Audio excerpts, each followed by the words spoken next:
Vladimir Putin of Russia just ordered weapons of mass destruction to be built and loaded into nuclear submarines. A top Air Force general tells the military to prepare for war with China. Trump says Biden is leading us into World War III with no plans for peace. And Senator Elizabeth Warren hints at wanting Kamala Harris out of the White House. Thank you so much for liking and sharing these videos. It really helps me out as a small news station here on YouTube. Okay, now there's two big potential war stories. So I'm going to start with China and then I'll go into Russia. Now, Taiwan's Foreign Minister Joseph Wu has recently stated that he believes China will attack by the year 2027. However, United States General Mike Minihan is convinced it will be much sooner. On Friday, General Minihan sent out a memo to his troops declaring that his gut tells him China will attack Taiwan in 2025. Minihan stated, Chinese President Xi Jinping secured his third term and set his war council in October of 2022. Taiwan's presidential elections are in 2024 and will offer Xi a reason. United States presidential elections are in 2024 and will offer Xi a distracted United States. Xi's team, reason, and opportunity are all aligning for 2025 war. So due to this reasoning, General Minihan is letting the Pentagon and the U.S. military know to be prepared for war with China. So it looks like top brass at the Pentagon is readying the U.S. military to go to war with China should they attack the island of Taiwan. Now, who the president will be in 2025 is going to make a huge difference on whether this war is amplified or deflected, and that's because the United States will be pulled in as the biggest dog in the fight. Former President Donald Trump has also taken a similar tone on Russia by stating, through weakness and incompetence, Joe Biden has brought us to the brink of World War III. We're at the brink of World War III, just in case anyone doesn't know it. As president, I will bring us back to peace through strength. Trump further bashed Biden by saying, I would have a peace deal negotiated within 24 hours. You could make a peace deal. You could make a deal for both right now, 24 hours. That deal could be done. That deal is waiting to be done, but there's nobody to do it.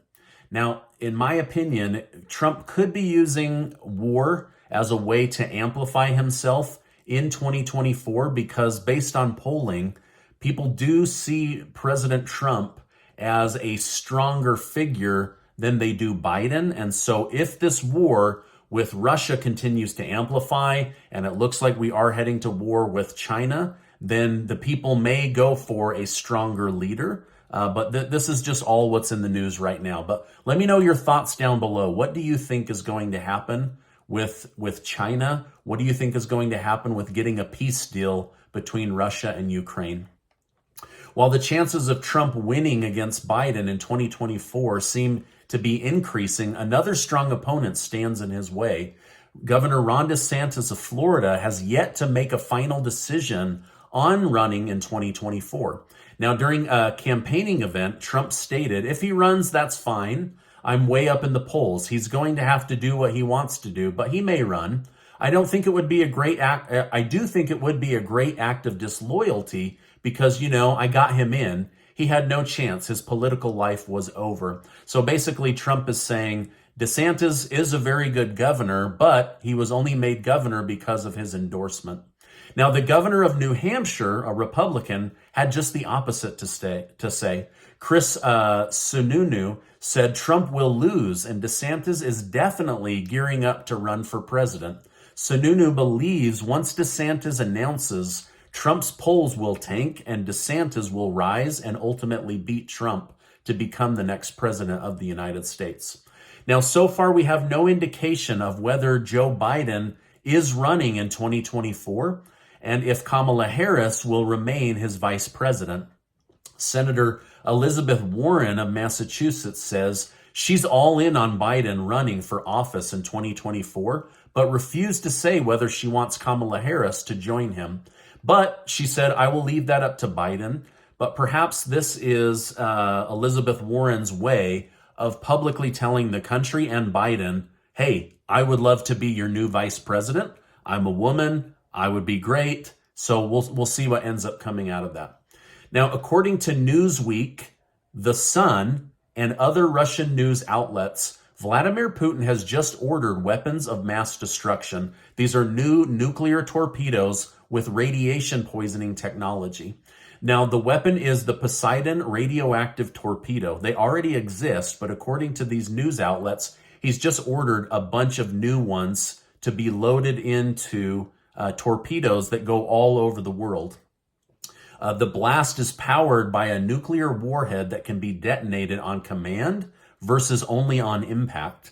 So from one side of Putin's mouth, he is saying, we don't want nuclear war with NATO or the United States or Europe. From the other side, he's building new nuclear weapons with horrible destruction power.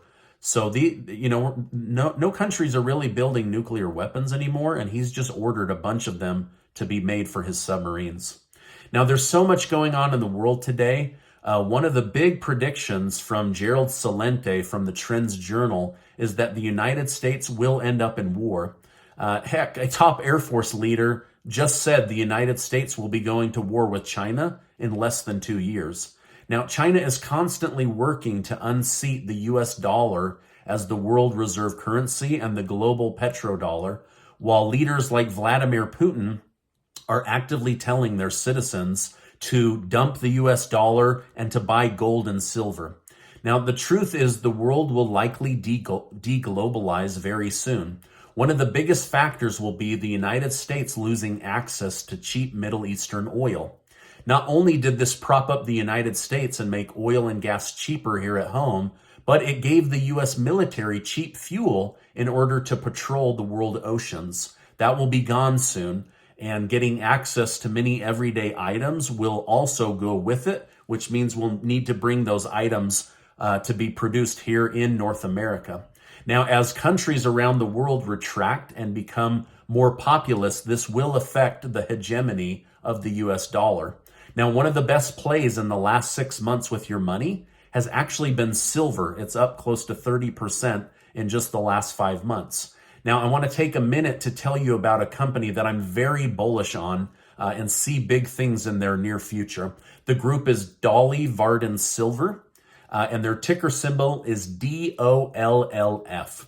Now, some big things are happening with this mining group, and it's pushing their stock up rapidly while indexes are falling or struggling to maintain their gains. And just 7 hours ago, mining finds were publicly announced according to Yahoo Finance.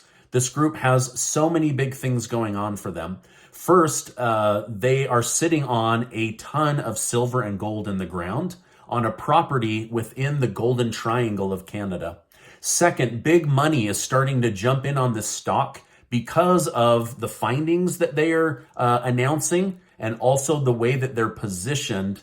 I'll tell you more about that. Now, in the past few months, there's been some huge moves made.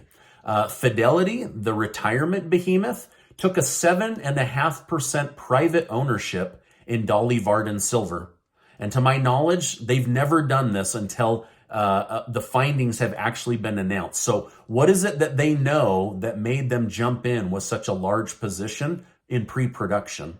Secondly, billionaire Eric Sprott, the #1 moneymaker of silver, bought 10% private ownership in the stock. So he must be witnessing something that we're not. Lastly, Hecla Mining, the most lucrative silver mining group in North America, also bought a 10% private ownership in Dolly Varden Silver. So something is going on. They know something, and they're putting their money where their mouth is. Now, the stock is already up 40%. However, analysts believe that it's still undervalued and has a true value of closer to $1.60 a share. Dolly Varden could be sitting on one of the biggest silver veins we've seen in a long time, and Fidelity, Sprott, and Hecla Mining seem to think so too. In fact, Hecla Mining owns the mine next door to Dolly Varden. So it's not crazy to speculate that there could be a merger and acquisition in the near future, as Hecla Mining already has 10% ownership. They might want to just buy the rest out, which means you would then end up owning Hecla Mining by being absorbed in, or they might just sell that silver off for a nice profit. Again, this is Dolly Varden Silver, and their ticker symbol is DOLLF. They can be found on most major trading platforms, such as Fidelity and TD Ameritrade. So if you like silver, this is a big play you're going to want to research. And I want to thank Dolly Varden for partnering with the information on this video for me and my community.